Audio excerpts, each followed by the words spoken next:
नमस्कार। BM daily disruptor dose number 11 मतलब कि अब 11 दिन तक जो हमारा नया स्मॉल केस है बीएमडब्ल्यू डिसरप्टर्स वो ओपन रहेगा। 11 दिन तक आप इसमें पैसा डाल सकते हैं अगर आपकी इच्छा करे तो। और इम्पॉर्टेंट होता है कि बीएमडब्ल्यू डिसरप्टर्स में है क्या। बीएमडब्ल्यू डिसरप्टर्स में हम वो कंपनीज लेते हैं जो पीछे ऊंचे दाम पे महंगे वैल्यूएशन पे आईपीओ आए थे और बाजार ने उनकी धुलाई पिटाई करके ऐसी मरम्मत की कि अब वो reasonable stroke attractive valuation range में आ रहे हैं। हम इसमें वो भी स्टॉक्स लेते हैं जो स्पिन ऑफ कर रहे हैं अपनी कंपनीज़ का।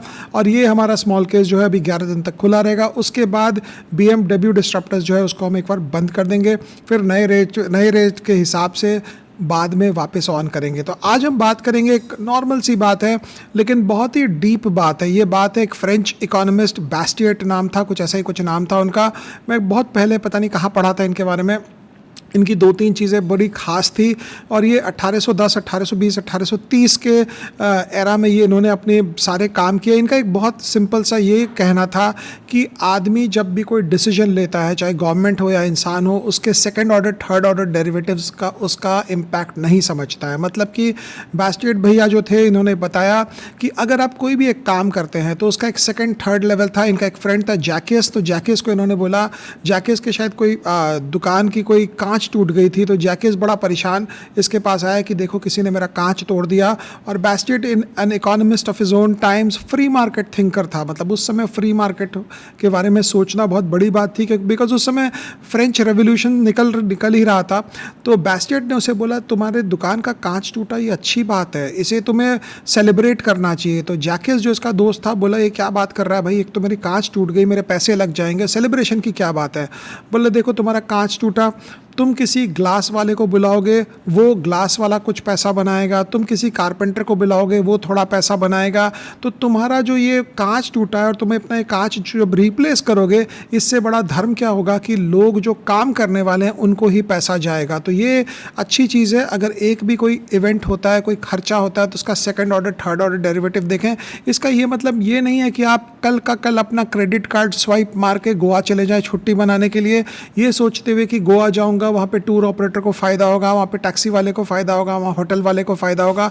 बिकॉज उनको तो फ़ायदा होगा लेकिन आपको नुकसान हो जाएगा। बट बास्टिएट ने ऐसा इसलिए बोला बिकॉज वो एक मैक्रो व्यू से देख रहा था, पूरी इकोनॉमी को देख रहा था।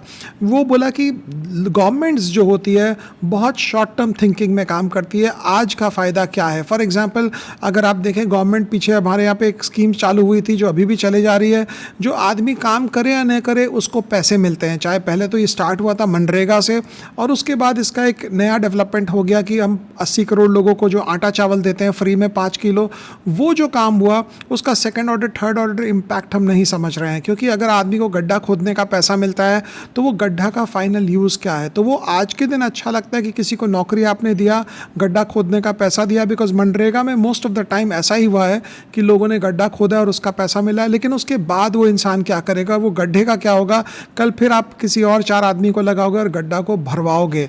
तो इस ढंग से जो बास्टिएट की अगर हम बात समझें तो हर एक कोई भी एक्शन होता है उसका second order third order fourth order derivative होता है। और उसके हिसाब से जो स्मार्ट इकोनॉमिस्ट होता है वो इमीडिएट एडवांटेज के पीछे पीछे लॉन्ग टर्म डिसएडवांटेज देखता है या इमीडिएट डिसएडवांटेज के पीछे पीछे लॉन्ग टर्म एडवांटेज देखता है। ये नॉर्मली होता नहीं है क्योंकि आदमी बहुत क्विकली उसके ऊपर डिसीजन लेता है और इम्प्लीमेंट करता है। खास बात इस पर यह बात होगी अगर गवर्नमेंट बोले कि हम पूरे इंडिया में स्कूल्स कॉलेजेस खोलेंगे तो उसका कोई इमीडिएट एडवांटेज नहीं है, बिकॉज उसका एडवांटेज आएगा 10 साल 15 साल बाद जब बच्चे पढ़ लिख लेंगे आगे जाएंगे उसके बाद कुछ पता चलेगा। लेकिन उसका लॉन्ग टर्म एडवांटेज बहुत ज़्यादा है। इमीडिएट डिसएडवांटेज यह है कि स्कूल कॉलेज खोलने से किसी को कोई एक्स्ट्रा एडवांटेज नहीं मिलता है, बिकॉज इट इज़ एक्सपेक्टेड कि अगर गवर्नमेंट अच्छी है तो वो स्कूल कॉलेज खोलेगी, अगर गवर्नमेंट अच्छी है तो वहाँ पे हॉस्पिटल्स खोलेगी, हेल्थ केयर सिस्टम बढ़िया करेगी। ये करने के लिए कोई शाबाशी नहीं मिलती है, तो इसीलिए इसका इमीडिएट एडवांटेज नहीं है, इसका लॉन्ग टर्म एडवांटेज बहुत ज़्यादा है। तो बास्टिएट जो थे इनका यही कहना था। इनका ये कहना था कि जो टैरिफ प्लान्स होते हैं, जो सब्सिडीज़ होते हैं, इनको इन्होंने एक टेक्निकल वर्ड दिया लीगल प्लंडर। लीगल प्लंडर मतलब गवर्नमेंट जब आकर थेफ्ट करे। इनके हिसाब से सब्सिडी इसलिए थेफ्ट है बिकॉज वो इनएफिशिएंट लोगों को बैठाकर खिलाने को सपोर्ट करती है। फॉर एग्जांपल अगर आपकी कोई छोटा आपने प्लांट लगाया कहीं पे और वो सब्सिडी पे टिकी हुई है वो प्लांट, तो वो बास्केट के हिसाब से, मेरे हिसाब से नहीं, मेरे को गालियाँ मत देना भाई, जो गाली देना है उस फ्रेंच अंकल को देना, क्योंकि उन्होंने ऐसा बोला कि वो इनएफिशिएंसी को प्रमोट करती है। टैरिफ जो है वो इनएफिशिएंसी को प्रमोट करती है। शायद डोनाल्ड ट्रंप को भी ये पढ़ लेना पड़ेगा कि ये क्या हिसाब से ये अपना टैरिफ प्लान लगा रहे हैं। But coming back to the old economist, इन्होंने ये बोला कि जो गवर्नमेंट का काम होता है, गवर्नमेंट का काम होता है सिर्फ लॉ एंड ऑर्डर रखना। अगर गवर्नमेंट लॉ एंड ऑर्डर सही से रख देगी, बाकी सब कुछ अपने आप होगा। लेकिन जब गवर्नमेंट इसमें दखल अंदाजी करने जाएगी, जब टैक्सेस लगाएगी, जब टैरिफ लगाएगी, जब सब्सिडीज़ देगी, तो उन्होंने इसको एक वर्ड दिया, लीगल प्लंडर। ये लीगल प्लंडर कुछ सुना लग रहा है, पता नहीं कहाँ सुना था मैंने, आपने भी सुना होगा या मैंने भी सुना होगा, कहीं तो लग रहा है कि कुछ सुना है लीगल प्लंडर की बात। कोई इकोनॉमिस्ट भी इंडिया का शायद कहीं बोले थे कि ये लीगल प्लंडर है। तो ये सोचने की बात होती है कि हर एक जो वर्ड आता है वो 100 साल, 200 साल, 300 साल पीछे किसी न उसके ऊपर कोई लेख लिखा है, कोई चीज़ लिखी है, इसीलिए ये चीज़ आगे जाते हुए लोग उसको यूज़ करते हैं। वैसे अगर आपको याद नहीं होगा तो डॉक्टर मनमोहन सिंह ने वर्ड को यूज़ किया था, लीगल प्लंडर की बात की थी, और ये 200-250 साल पहले की बात चल रही है। उसके पहले भी किसी ने लिखा होगा तो मुझे याद नहीं है, बट ये बात तो फ्रांस में कहा गया था। वहाँ पे खास बात बहुत अजीब सी होती थी।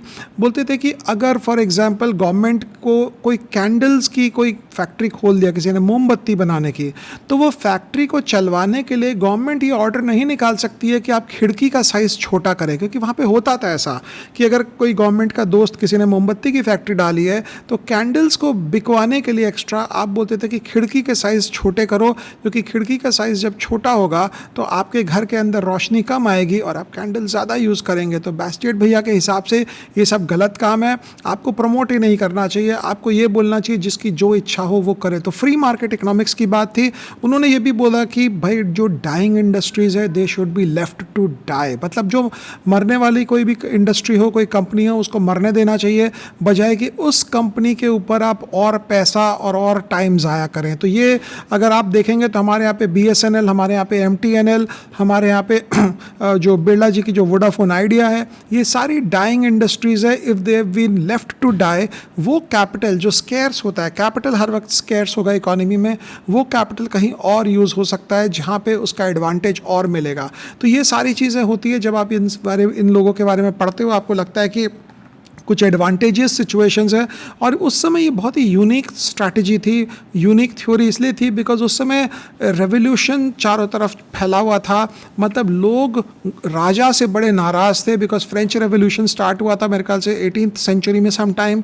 उसके बाद उसके थोड़े दिन बाद, थोड़े कुछ साल बाद स्टालिन वाला जो 100-50 साल बाद आप देखेंगे लेनिन और स्टालिन वाली स्टोरी स्टार्ट हुई, सोवियत यूनियन से कम्युनिज्म वाली कहानी हुई, जहाँ पे ये बोला गया कि गवर्नमेंट को सबको इक्वल रखना है। लेकिन इन्होंने बोला कि गवर्नमेंट का काम सबको इक्वालिटी क्रिएट करना नहीं है, इक्वालिटी इंसान अपने आप कर लेगा, लेकिन गवर्नमेंट का काम ये है कि अगर आप सही लॉ एंड ऑर्डर दोगे तो बाकी सब अपने आप लोग कर लेंगे। आपको ज़रूरत नहीं है लोगों के वेल्थ और लोगों के इनकम के अंदर दखल अंदाजी करने का और एक आदमी से पैसा उठाएं और उसको दें, क्योंकि इनके हिसाब से अगर आप ऐसा करेंगे तो लोगों के अंदर कोई काम करने की शक्ति ही नहीं पड़ेगी। और ये फैक्ट है, जब आप 40% टैक्स ब्रैकेट में चले जाते हैं तो आपको लगता है अरे यार क्या फ़ायदा है काम करके, क्योंकि आप 40% टैक्स ब्रैकेट में ऑलरेडी हैं। तो आपकी जो साइलेंट पार्टनर बैठी है नई दिल्ली में 40% आपका पैसा लेती है और उसका तो बेस्ट थ्योरी है, अगर आप कमाएंगे तो वो आपकी पार्टनर है, अगर आप लॉस कर देंगे तो आपकी पार्टनरशिप में नहीं है। तो ये बहुत ही यूनिक प्रोपोजिशन होता है जिसको बास्केट ने 200 साल पहले बोला कि गवर्नमेंट का काम यह है